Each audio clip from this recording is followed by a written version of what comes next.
Hello friends, welcome back to SJB productions. నేను మీ SJB. So friends, summer అయితే వచ్చేసింది. ఎండాకాలంలో మనకు బాగా దొరికే పళ్ళు ఏమిటంటే మామిడి పళ్ళు. సో ఈ మామిడి పండ్లు భారతదేశానికి ఎప్పుడు వచ్చాయి, సో ఏ జాతి మామిడి పండు తీయగా ఉంటుంది, ఏ జాతి మామిడి పండు పుల్లగా ఉంటుంది అనేసి ఫుల్ వీడియో అయితే చేయడం జరిగింది ఫ్రెండ్స్. మీకు ఏదైనా పండు గురించి తెలుసుకోవాలనుకుంటే కామెంట్లో మీ పేరు మీ ఊరి పేరు రాయండి ఫ్రెండ్స్. నెక్స్ట్ ఎపిసోడ్లో అయితే నేను ఆ పండు గురించి అయితే వీడియో చేస్తాను. ఓకే ఫ్రెండ్స్, లేట్ చేయకుండా వీడియోలోకి వెళ్ళిపోదాం. We go. మామిడికి 4000 సంవత్సరాల చరిత్ర ఉంది. ఇది భారతదేశపు జాతీయ ఫలం. ఇవి మంగీఫెరా ప్రజాతికి చెందిన చెట్లు. మామిడికాయలను ఊరగాయల తయారీలో ఉపయోగిస్తారు. మామిడిలో కెరోటిన్, విటమిన్ సి, కాల్షియం ఎక్కువగా ఉంటాయి. మామిడి చెట్లు మహావృక్షాలుగా పెరుగుతాయి. భారతదేశంలో 100కు పైగా రకాలు దొరుకుతాయి. ప్రపంచమంతటా ఇప్పుడు మామిడి పండ్లను తినడం పట్ల మక్కువ పెరిగింది. ఇప్పుడు ఈ పంటను సమశీతోష్ణ పరిస్థితుల్లో కూడా పండిస్తున్నారు. భారత ద్వీపకల్పం అంతటా, కెరీబియన్, మధ్య అమెరికా, మధ్య ఆసియా, దక్షిణ తూర్పు ఆసియా, మధ్య దక్షిణ ఆఫ్రికా దేశాలలో కూడా పండిస్తున్నారు. ఇంకా పంటగా వేయని దక్షిణ ఫ్లోరిడాలో కూడా మామిడి చెట్లను ఇంటి పెరట్లో చూడవచ్చును. మామిడి పండ్లు ప్రపంచమంతటా ఇష్టమైన ఆహారం అయినా రైతులు తక్కువ ప్రతిఫలం పొందుతున్నారు. అందువలన ఇవి అందరికీ అందుబాటులో ఉన్నాయి. తాజా మామిడి పండ్లలో 15% చక్కెర, 1% మాంసకృతులు, గుర్తించిన తగిన మోతాదులో ఏబీసీ విటమిన్లు ఉంటాయి. మామిడి పండ్లు ఎక్కువగా తీయగా ఉంటాయి. కొన్ని మామిడి పండ్ల జాతులు కొంచెం పుల్లగా ఉంటాయి. ముఖ్యంగా చిలకముక్కు, బెంగుళూరు ఈ కోవకు చెందినవే. అందుకే భారతదేశంలో చిన్న చిన్న వ్యాపారులు వీటిని సన్నని పొడవైన ముక్కలుగా కోసి ఉప్పు కారం చల్లి తోపుడు బండ్ల మీద అమ్ముతూ ఉంటారు. కొన్ని పండ్లు పీచు ఎక్కువగా రసంతో ఉంటాయి. వీటిని రసాలు అంటారు. కొన్ని కరకరలాడే కండతో ఉంటాయి. వీటిని మల్గోవా మామిడి అంటారు. బంగినపల్లి మామిడికాయలు ఎక్కువ తీయగా మెత్తటి కండ కలిగి ఉంటాయి. నీటి శాతం ఎక్కువ కనుక రసభరితంగా ఉంటాయి. మామిడికాయలతో దీర్ఘకాలం నిల్వ ఉండే పచ్చళ్ళు, ఊరగాయలు తయారు చేస్తారు.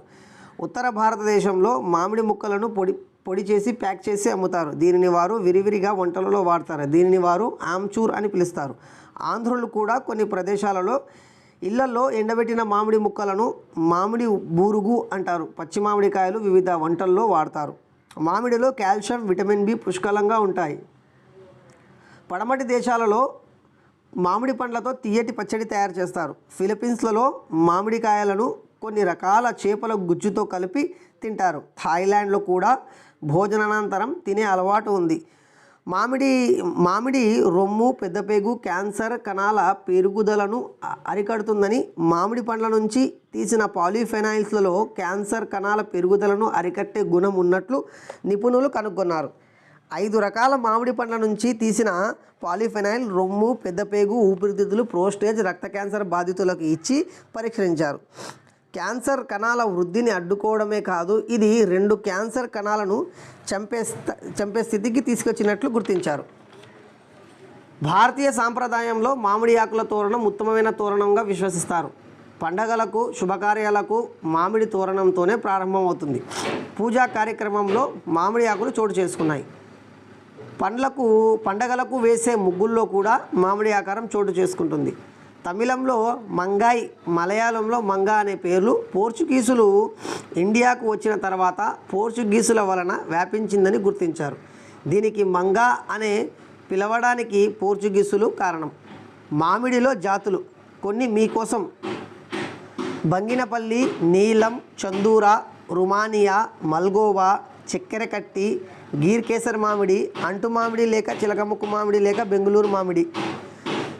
రసాలు: చిన్న రసాలు, పెద్ద రసాలు, చెరుకు రసాలు, షోలాపురి, అల్ఫనస్, నూజివీడు రసం, పంచదార కలాష, కోలంగోవా, ఎండ్రూసు, సువర్ణరేఖ, పండూరివారి మామిడి, కలెక్టరు, అంపిరెడు లేదా కొండ మామిడి, ఇమాం పసంద్, దాసరి, జహంగీర్, ఢిల్లీ పసంద్, నూర్జహాన్, బేనీషా, హిమాని, నీలీషాన్, పుల్లూరా, కొబ్బరి మామిడి, చాకులు, ఆచారి, జలాలు మొదలగునవి.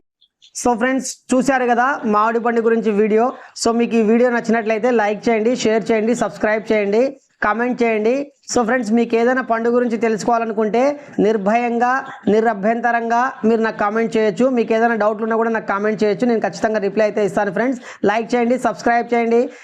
నెక్స్ట్ ఎపిసోడ్లో మళ్ళీ కలుద్దాం. Until then bye.